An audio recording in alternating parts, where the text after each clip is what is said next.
बड़े बंगले में आई सब्जी उगाने वाली बहू।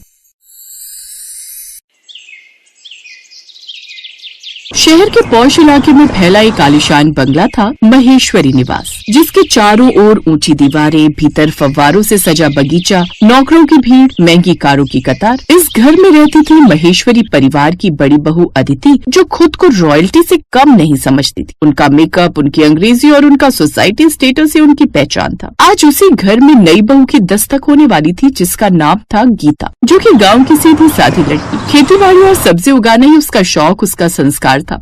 अरे बाप रे, इतना बड़ा घर, इसमें तो पूरा गांव आ जाए, है ना जेठानी जी? वैसे एक बात तो है, आप तो एकदम हीरोइन माफिक दिखती है, बोले तो एकदम झक्कास। तभी उसकी जेठानी अदिति ने उपेक्षा भरी नजर से उसे देखा। देवरानी जी, यहाँ गांव वाली बातें कम करना, ये हाई क्लास फैमिली है, तो इस फैमिली की क्लास मेंटेन करके रखना। अरे आप तो नाराज हो गई जेठानी जी। सास विमला देवी ने औपचारिक मुस्कान के साथ दोनों की बातों को संभालते हुए कहा। स्वागत है बहू, उम्मीद है तुम यहाँ की मर्यादाओं का ध्यान रखोगी। गीता ने सिर झुकाकर कहा। जी मम्मी जी, कोशिश पूरी करूंगी। लेकिन ननद कनिका ने मुंह बनाकर धीरे से कहा, भैया भाभी तो बिल्कुल देहातन लग रही है। ये बात सुनकर सभी हंसने लगे, लेकिन गीता चुप रही, पर उसकी आंखों में थोड़ी हिचक और थोड़ा हौसला दोनों थे। कनिका यूं किसी का मजाक नहीं उड़ाते, अब वो तुम्हारी भाभी है और इस घर की बहू भी है, जैसे अदिति भाभी है। ओह गॉड, ये कहाँ मुझे इस गवार से कंपेयर कर रहा है। अच्छा अब छोड़ो ये सब बातें और बड़ी बहू जाओ, इसे जाकर अपने कमरे में छोड़ाओ। अदिति उसे कमरे में लेकर गई। अरे मेरी मैया, इतना बड़ा कमरा, इतनी बड़ी तो हमारे गांव की पंचायत घर भी नहीं होती है, क्योंकि ये तुम्हारा गांव नहीं शहर है और यहाँ इतने बड़े बड़े कमरे होते ही हैं। फिर अपने कमरे की खिड़की से गीता ने बाहर फैली फूलों की क्यारियों को देखा और बोली, वाह यहाँ तो कितना बड़ा बगीचा है, यहाँ तो सब्जियां भी खूब उगेंगी, ताजी ताजी लौकी, भिंडी, टमाटर। ये बात अदिति ने सुन ली। रुको, गांव से आई हो इसका मतलब ये नहीं कि हमारे बंगले को खेत बना दो, समझी? वो बगीचा है जहाँ बस सुंदर सुंदर फूल उगाए जाते हैं ताकि इस बंगले की खूबसूरती बरकरार रहे, समझी? लेकिन जेठानी जी, अगर हम अपना खाना खुद उगाएं तो अधिक अच्छा होगा ना, कम से कम ताजा ताजा सब्जियां तो खाने को मिलेंगी। ओफो, कहा ना बस, गांव वाली गवार आते इस घर में नहीं चलेंगी। पता नहीं मम्मी जी किस गवार को बहू बनाकर ले आई अपने साथ। ऐसा कहकर अदिति वहाँ से चली गई। गीता एक बार फिर शांत रह गई। अगली सुबह वो अपनी पहली रसोई के लिए किचन में गई, जहाँ नौकर सब्जियां लेकर आया, जिन्हें देखते हुए गीता बोली, अरे इन सब्जियों में तो दाग है, ताजी सब्जियां तो खेत में मिलती है, आपके शहर में तो ऐसी सब्जियां मिलती है क्या गोपी भैया? तभी उसकी जेठानी अदिति तमतमा कर आई और बोली, कितने दिमाग वाली हो तुम, ये ऑर्गेनिक सब्जियां महंगी आती हैं, गांव वाली सब्जियां सस्ती होती है, इसलिए गवार लोग खाते हैं, समझी? तुम गवार कहीं की क्या समझोगी कि आखिर सब्जियां होती कौन सी है? जेठानी जी, किसान जो उगाता है वही श्रेष्ठ होता है, गवारपन मेहनत में नहीं तानों में होता है। लेकिन आपको क्या पता, आपने तो बचपन से ही दाग वाली सब्जियां खाई होंगी, मेरा मतलब है शहर में जो रहती हो इसीलिए। गुस्से में अदिति किचन से बाहर गई और अपनी सास से देवरानी की चुगली करने लगी। ये गीता भी ना कुछ कम नहीं है मम्मी जी, भले ही गाँव से आई है लेकिन मैडम को फ्रेश ताजा सब्जियां चाहिए। बोल रही है तुम्हारे शहरों में तो सड़ी हुई सब्जियां मिलती है। छोड़ न बहू, वो गांव के खेत से आई है, अभी नई नई है, उसे गांव के खेतों की ताजा सब्जी इसीलिए ऐसा कह रही होगी, लेकिन धीरे धीरे उसे भी हमारी तरह मॉडर्न खाने की आदत पड़ जाएगी। कुछ देर बाद गीता सबको खाना खिलाती है, जिसके बाद सभी उसे नेक देते हैं। लेकिन जब गीता खुद उन सब्जियों को खाने लगती है तो उसे वो बिल्कुल भी पसंद नहीं आती, क्योंकि उसे तो ससुराल की महंगी सब्जियां नहीं बल्कि अपने बाबा के खेत की ताजा सब्जियों की याद आ रही थी, जो रूखी सूखी रोटी में भी कमाल का स्वाद दे देती थी। दरअसल शहरों में सब्जियां दूर गांव से आती हैं, जो पहले मंडी तक पहुंचती है, फिर ठेले तक और फिर लोगों के घरों तक, जिससे वो थोड़ी बासी तो हो ही जाती है, लेकिन अगले दिन भी ऐसा ही होता है, जिससे अब गीता ठीक से खाना नहीं खाती। क्या हुआ गीता? मैं देख रहा हूँ जब से तुम यहाँ आई हो तुम ठीक से खाना नहीं खाती। सच कहूँ धवल जी, तो हमको यहाँ की सब्जी ना बिल्कुल भी पसंद नहीं है। हमको तो खेतों की ताजा सब्जी पसंद है, इसीलिए हमसे यहाँ का खाना खाया ही नहीं जा रहा। ओह, तो ये बात है, कोई बात नहीं, आज मैं अपने ड्राइवर को खेत की ताजा सब्जियाँ लाने पास के गाँव में भेज दूंगा, फिर ऑफिस से लौटते वक्त ताजी सब्जियाँ लेते आऊंगा। ओह थैंक यू जी। इसके बाद धवल ऑफिस चला जाता है, लेकिन शाम को उसके ड्राइवर को गांव से सब्जियां लाने में देर हो जाती है, जिस कारण धवल को घर लौटने में भी देर हो जाती है। क्या बात है बेटा, आज घर आने में इतनी देर कैसे हो गई?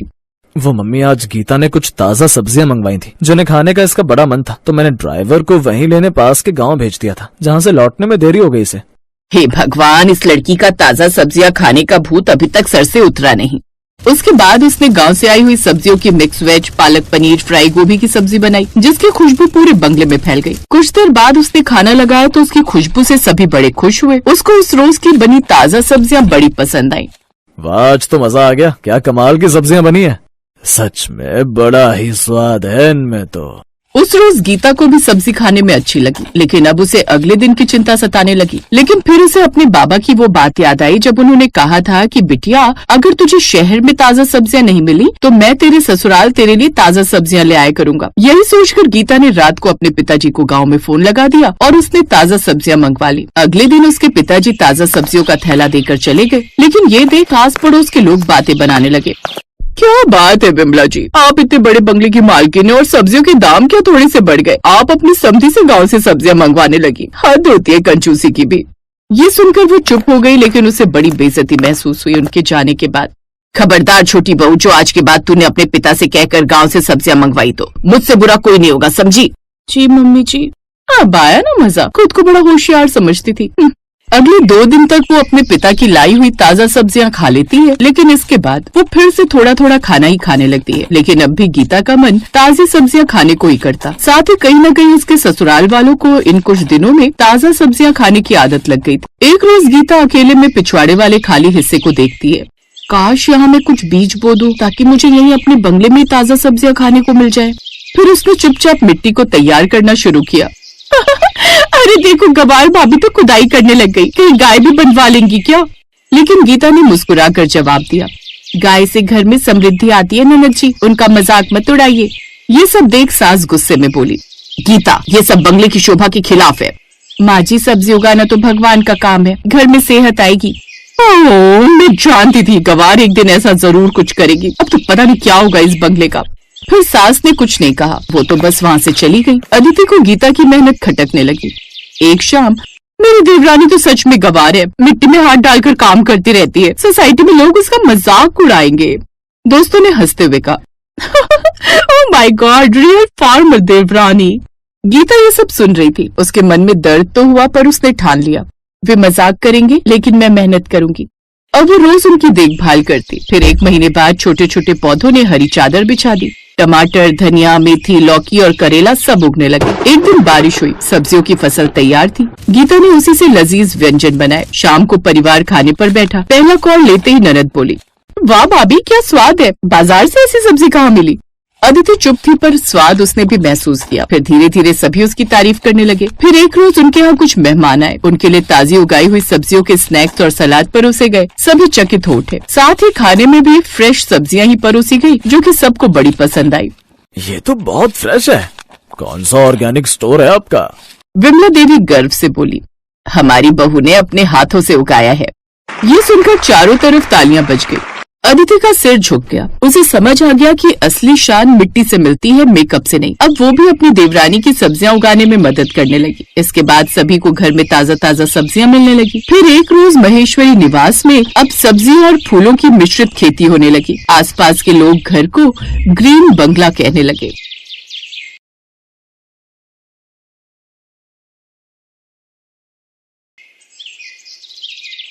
अरे ये क्या रजनी, तू ये बाजार से फिर से बासी सब्जियां उठाकर ले आई। अरे हमें ऐसी सब्जियां खिलाकर जल्दी मारने का इरादा है क्या? अब तो भगवान ही बचाए हमें। क्या माँ जी, आपको तो बस मुझसे लड़ने का बहाना चाहिए। घर में आप किसी से भी पूछ लीजिए कि ये सब्जी ताजी है या बासी। हाँ हाँ, रहने दे रहने दे, वैसे भी तुझसे कौन ही जीत पाया है बहस करने में। चलो अब जो भी लाई हो वो बना लो, बहुत भूख लगी है। जी माँ जी। रजनी रसोई में जाकर खाना बनाने लगती है। ऐसे ही कुछ दिन बीतते हैं। एक रोज मोहन जब काम से घर लौटा तो वो काफी दुखी लग रहा था। उसे दुखी देख रजनी ने उससे पूछा, क्या हुआ जी, तुम इतना दुखी क्यों लग रहे हो? अब क्या बताऊं रजनी, तुम जानती हो अपने जिस दोस्त के पास मैंने कमेटी के पैसे डाले थे वो सब पैसे लेकर भाग गया। मेरा तो दिमाग चकरा रहा है। मैंने तो अपने जीवन भर की कमाई उसमें ही लगा दी थी। पुलिस में रिपोर्ट लिखवा तो दी है, लेकिन अगर वो नहीं मिला तो हम सब तो तबाह हो जाएंगे। वो कमेटी के पैसे तो हमने निशा यानी कि ननद जी की शादी के लिए जोड़ कर रखे थे। 4 महीने बाद उसकी शादी है। अगर पैसे नहीं मिले तो निशा की शादी टूट जाएगी और पूरे गांव में बदनामी होगी, वो अलग। यही चिंता तो मुझे भी सताए जा रही है। उनकी ये सारी बातें रजनी की सास सरला सुन लेती है। हाय, ये क्या हो गया? ये सब ना इस कलमुही की वजह से हुआ है। इसी ने तुम्हें वो कमेटी डालने के लिए कहा था। बड़ा कहती थी उससे पैसा बढ़कर मिलेगा। अब हो गया ना सब सत्यानाश। हाय, अब क्या होगा मेरी बेटी का? मेरी बेटी की बारात तो दरवाजे से लौट जाएगी और मेरी बेटी बिन ब्याही कुंवारी रह जाएगी। ओफो माँ, थोड़ा हौसला रखो, मैं खुद भी काफी दुखी हूँ। ऐसे ही कई दिन बीते, लेकिन उस आदमी का कुछ पता नहीं चला और ना ही मोहन की इतनी आमदनी थी कि वो घर खर्च के साथ साथ 3 महीने में भी अच्छी बचत कर सके अपनी बहन की शादी के लिए। फिर एक दिन, मुझे तो नहीं लगता अब इतनी जल्दी पैसों का इंतजाम हो पाएगा। अब तो एक ही रास्ता है, घर बेच दो। ये आप क्या कह रही हैं माँ जी? घर बेच दिया तो हम रहेंगे कहाँ पर? तो कोई सोने की खदान तो अब मिलने से रही। इसके अलावा तो अब मुझे कोई और चारा नजर भी नहीं आ रहा। देखो, इतना अच्छा रिश्ता मिला है अपनी निशा के लिए और मैं नहीं चाहती कि इतना अच्छा रिश्ता हाथ से जाए। सरला का डर भी सही था। लड़का बैंक में था और अच्छा कमाता था। वो जानती थी कि ऐसा लड़का इतनी आसानी से फिर नहीं मिलेगा। लेकिन रजनी भी ये बात अच्छे से जानती थी कि अगर घर चला गया तो उन लोगों की फुटपाथ पर रहने की नौबत आ जाएगी। अगले दिन रजनी सब्जी लेने मंडी गई तो उसने देखा एक ठेले पर एक औरत बासी सब्जियां बहुत ही सस्ते में बेच रही थी। रजनी उसके पास गई। बहन, ये सब्जी तो आप बड़ी सस्ते भाव में बेच रही हो। क्या करूं बहन, पति का साया सर से उठ गया है। घर में 2 छोटे बच्चे हैं, वो भूखे हैं। आज कुछ सरकार से मिले राशन का सामान बेचकर ये सब्जियां खरीदी हैं और 4-5 रुपए के मुनाफे में बेच रही हूँ। ज्यादा कमाई तो नहीं होगी, लेकिन पेट भरने लायक पैसे तो आ ही जाएंगे। मुझे कुछ पैसे चाहिए जी, मैं भी बाजार में जाकर सब्जियां बेचूंगी। आज जब मैंने बाजार में देखा कि एक औरत सब्जियां बेचकर जब अपना घर चला सकती है, तो मैं अपनी ननद के ब्याह के लिए पैसे क्यों नहीं जोड़ सकती? क्या सब्जियां? हे राम, अब ये हमारी नाक कटवा कर ही मानेगी। कोई क्या कहेगा कि कैसी मजबूरी आन पड़ी। वो लोग बातें कर ही रहे थे कि तभी उनके पड़ोस में रहने वाली सुलोचना देवी वहां आई। कैसी हो सरला? वो मैं अपने बेटे के साथ अब शहर जा रही हूँ। अब तबीयत ठीक नहीं रहती।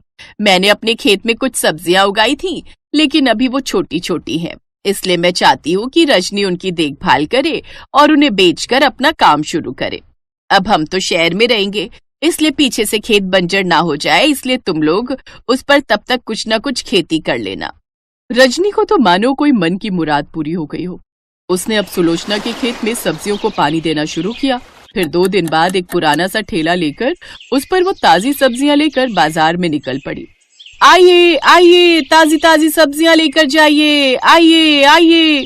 ताजी ताजी सब्जियां देख ग्राहक उसके पास दौड़े चले आए।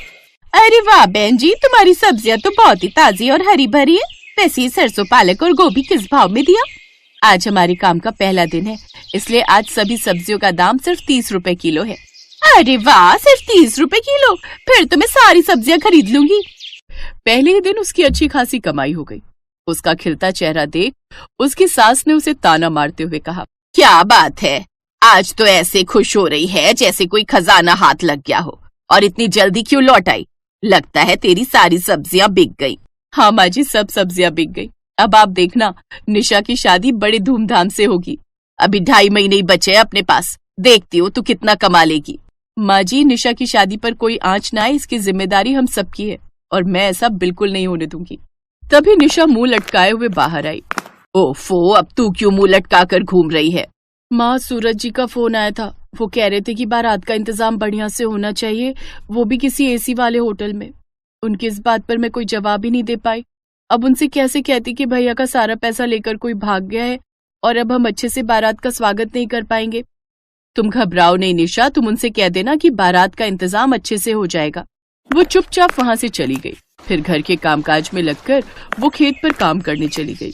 अगली सुबह वो फिर से जल्दी उठकर खेत में गई और उसमें से ताजी ताजी सब्जियां तोड़कर ठेले पर रखकर बाजार चली गई। उस दिन तो उसकी सब्जियां जाते ही बिक गई, मानो सभी उसकी ही ताजी ताजी सब्जियों के इंतजार में हो। कुछ ही दिनों में उसे सब्जियों का अच्छा अनुभव हो गया था।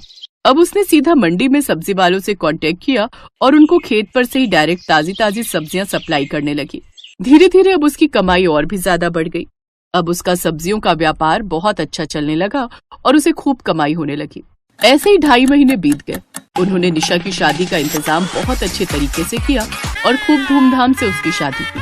किस्मत को कैसे पलटा जाता है ये उसने साबित कर दिया। ये देख उसकी सास भी हैरान रह गई और अब उसे अपनी गलती का एहसास हो गया।